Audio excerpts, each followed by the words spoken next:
There are thousands and thousands of cities and towns all across America, and all over the world, people know many of them.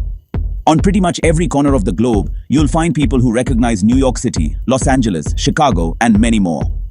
But those towns aren't our focus today. Instead, we're looking at some of the strangest small towns to ever be named across the United States. That's right. In this list, we are going to walk the line between PG content and risque discussions. That's because we are going to give you the rundown of the 10 most inappropriately named towns in the United States. You might need to take a shower after reading this list, or at least wash your hands. We felt dirty just by compiling it. 10. Tightsqueeze, Virginia. Let's start with maybe the least offensive town name on this entire list. Tightsqueeze, Virginia. Located in Pittsylvania County, this tiny town got its name in the most interesting way by having two 19th century storefronts built too close together along a road. As the story goes, a general store in Pittsylvania County was opened in 1870 by a man named W.H. Colbert. He built his store right next to the edge of the street. Then, a few years later, a man named Isaiah Giles bought the property right across the street from Colbert and put a blacksmith wheelwright shop on that corner. Colbert and Giles were so concerned with commerce and building their businesses that they didn't think about the street between them. See, each one had built their stores so close to the edge of the road that buggies and carriages could just barely squeeze past each building. The road was so narrow between the two stores that it soon became a notorious spot all across Pittsylvania County.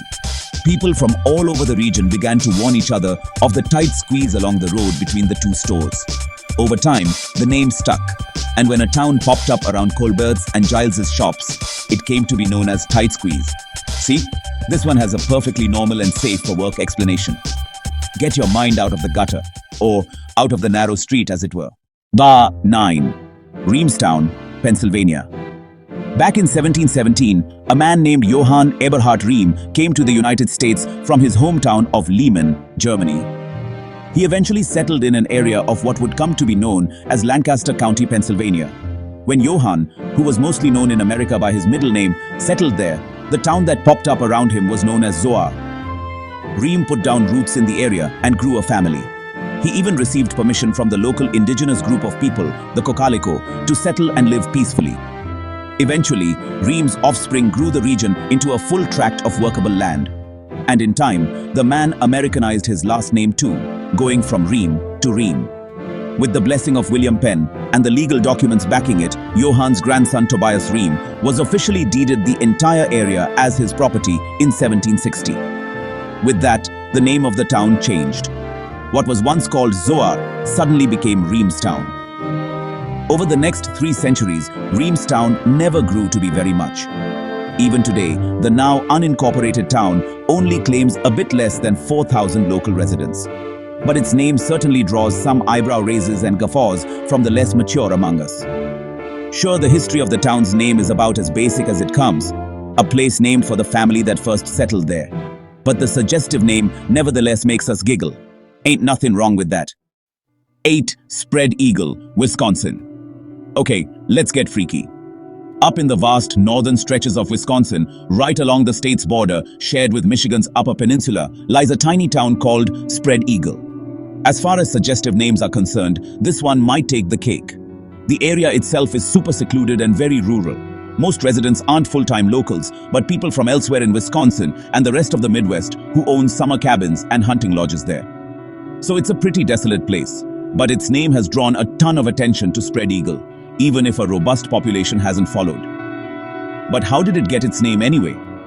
One long-standing rumor claims that Al Capone owned a brothel in Spread Eagle, and the women who worked there gave the town its colorful moniker. But while Capone apparently really did spend some time in the area during his life, that's not the reason behind the name. Sadly, the origin of Spread Eagle's title is far simpler and, well, dumber than that. If you go on Google Maps and search for Spread Eagle, Wisconsin, you are sure to see it. Seen from the sky, the area's chain of lakes that sits just outside the tiny town looks exactly like an eagle with its wings spread. That's what we're told at least. We Googled it and we're going to be honest. We don't really see the eagle. But maybe you will. Perhaps this is some kind of very strange Rorschach test and we failed it miserably. 7. Tillicum, Washington. When it comes to American slang, Few town names are more salacious than the tiny village of Tillicum, Washington. Heard one way, and it's quite an assertive and sensual command. But if you go back to its language of origin, that of the Chinook people, it actually has a far more wholesome meaning. In the Chinook jargon, the word Tillicum basically means average Joe. It was used by that indigenous group to refer to regular, everyday people, not tribal chiefs, not local leaders, and not dignitaries of any kind, just everyday folks living their lives and raising their families. Think of it as the Chinook's version of salt of the earth people. Over time, Chinook words like Tillicum took on major importance because that group's language eventually evolved into something called Chinook Wawa. That was a pidgin version of the Chinook language that was used by dozens of regional indigenous groups, as well as American and European travelers alike throughout the 19th century. They would speak the simplified pidgin language to each other to trade goods. In time, words like Tillicum became so well known that it was inevitable it would be used for town names. People back then just had no way of knowing what it would mean in modern English. Awkward. Texas County, Oklahoma, is a small and desolate spit of land in the Sooner State's Panhandle region, just north of the furthest reaches of North Texas. There isn't much there besides cattle, wide-open grasslands, and a few resilient farmers who have stayed their course. Oh, and there's Hooker. How could we forget about Hooker? In 1873, a man named John Threlkeld showed up in the Oklahoma Panhandle. He was there to run cattle through a wide and rough 40-mile, 64.4-kilometer region that nobody else wanted a part of. The land was too rough to farm, too tough to tame, and even too difficult for cattle to thrive, they said. Threlkeld felt otherwise, and he started a successful ranching business. Eventually, he became so good at roping and working with cattle that he took on the nickname Hooker. In the context of Threlkeld's life, that name came about because he was one of the best cattle ropers in the entire region. He could hook 'em like nobody else. After a few years of Threlkeld's slow but sustained success in the furthest northwest corner of Oklahoma, more people started showing up. Eventually, there was enough there to constitute a town. And so, Hooker was born. Rather than name the town Threlkeld, which is hard to say, the locals decided to honor Hooker's nickname in their charter, and it's stuck around ever since. So, when it comes to the small town of Hooker, just remember this, it ain't a vocation, it's a location. By the way, if there's any topic in this video that catches your eye, just comment down below and let me know if you want me to make a separate video on it. I'd love to hear your thoughts. Many towns across America have adopted the name Climax, believe it or not. But none is funnier than the story behind Climax, Michigan. As the story goes, in 1834, a man named Caleb Eldred was traversing the then barren plains of Michigan with his family. Eldred had spent months searching for a plot of land that he felt would be adequate for farming. But up until that point, he couldn't find anything that really spoke to him. That is, until one day when the Eldred family showed up at what would later become Climax. Sensing that the ground was slightly more fertile in that part of the prairie, Eldred suddenly became optimistic. But just to be sure that the area was the best he could find, he asked his son Daniel to climb a tree and look out across the plains. Daniel hoofed it up the trunk and got way up high in the tree. As he looked around in every direction at the land laid out before him, he called down to his father with these now immortal words, "This caps the climax of everything we saw." And so the area came to be known as Climax. Well, at first, it was technically known as Climax Prairie. The Eldred family built their home there, and over the next 40 years, the two-word name stuck. But in 1877, the town officially shortened its name just to Climax. It rolled off the tongue better than Climax Prairie after all. And today, sitting roughly halfway between Chicago and Detroit and not far outside Kalamazoo, Climax is still going strong for the 800-ish people who are fortunate enough to call it home. When you're on your way to Climax, you have to go through Horneytown first. We're actually not kidding about that. Like Michigan, North Carolina also has a town named Climax. And even funnier is that it's extremely close to Horneytown. The village of Horneytown only has a few dozen people living in the area right now. But back in the day, it was a bustling small town named after the area's first settlers, the Horney family. They established a farm and some businesses in the area long before the Civil War. And since they were so successful at the time, they named the town after themselves. Little did they know what horny would come to mean in modern American English. As we said, this hilariously named North Carolina town is only 26 miles, 42 kilometers away from the village of Climax, NC. That's not all either. Just 47 miles, 76 kilometers away from Horneytown is the village of Erect. Yes, there's a town named Erect, one named Climax, and one named Horneytown, all laid out in a row. Erect was founded in the early 18th century by a group of German settlers who came to the area to farm. They were known for their exquisite pottery skills too. And they also founded some other towns with funny names nearby, including Steeds, Why Not, Hemp, and Lonely. But it's Horneytown, Climax, and Erect that have us all hot and bothered. It's crazy to think that a town in Pennsylvania's Amish country could have such a sordid name. After all, aren't the Amish supposed to be chaste?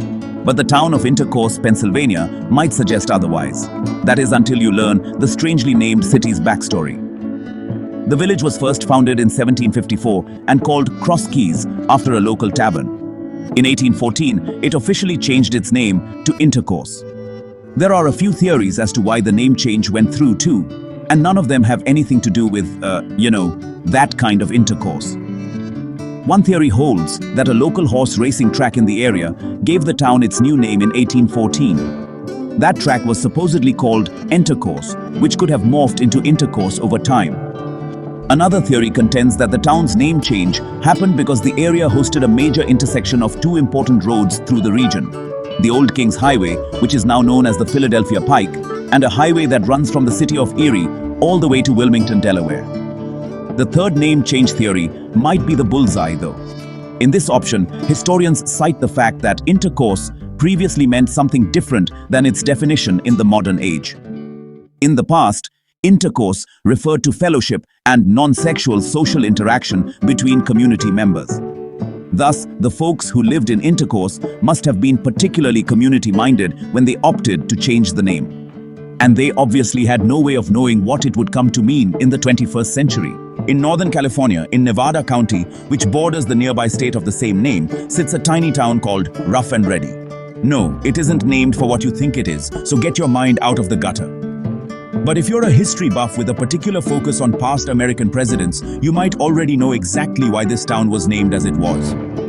Its origin comes from none other than the 12th President of the United States of America, the famed former military leader Zachary Taylor. President Taylor's nickname in the military, and long afterward too, was Old Rough and Ready. He was one of the toughest and most shrewd military generals of his day when he was serving. By the time he became president, his military prowess spoke for itself. So, it made sense that people who admired Taylor and loved his work would seek to name things after him. Hence, this tiny California town was getting an incredibly suggestive, but also incredibly patriotic name. As for the specifics of naming the town Rough and Ready, and not like Taylorville or something that might have made more sense, here's how it went down. In 1849, amid the chaos of the California Gold Rush, a Wisconsin-based mining company known as the Rough and Ready Company showed up to search for gold. That company had been founded by a man named A.A. Townsend, a former army captain who was incredibly impressed by Taylor's leadership. As the company descended on the gold fields, their camp turned into a town. And now, here we are today. Let's wrap our list with undoubtedly the most scandalously named town in all of America. Yes, that would be Cumming, Georgia. We honestly can't even believe this small town's name hasn't been changed yet. But no matter, here we are. Set in the Peach State's Forsyth County, Cumming was first founded by American settlers in 1834 after being the longtime home of the local Cherokee tribal population.